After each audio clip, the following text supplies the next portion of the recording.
much. Tonight, Ukraine's President Volodymyr Zelensky says he is ready to sign a minerals deal with the United States. The issue was among those prompting Friday's Oval Office shouting match that shocked the world. Today, 19 leaders from Europe and Canada met in London, rallying to defend Ukraine against Russia.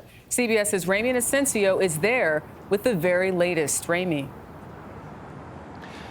Jerika, good evening. And the takeaway from these crisis talks is reaffirmed European support for Ukraine from a coalition of the willing. Those words from British Prime Minister Keir Starmer. And he is leading the charge for a ceasefire plan that gets President Trump back on board.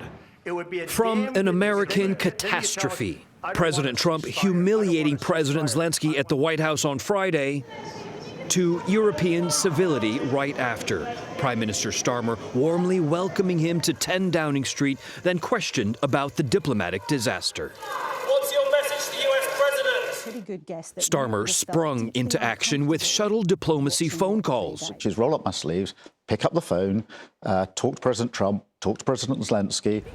Brits are rallying in support of Ukraine and against Trump. And Starmer is trying to bridge the breach that's opened up between the White House and Ukraine. Today, hosting more than a dozen European and Canadian leaders.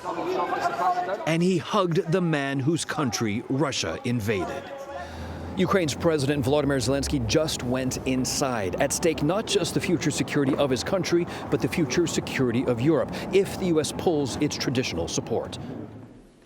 To try to prevent that, Starmer reiterated his call for European countries to assist Ukraine further. The UK is prepared to back this with boots on the ground and planes in the air.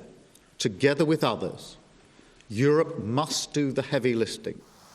At the Kremlin, glee at the U.S.-European disorder. Russian Foreign Minister Sergei Lavrov said the U.S. and Russia have more common ground than one might think, and that it would be foolish to deny that to obtain mutually beneficial results.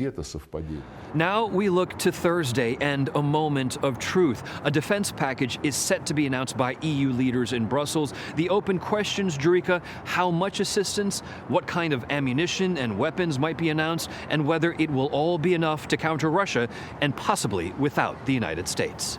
Ramy Inocencio, thank you.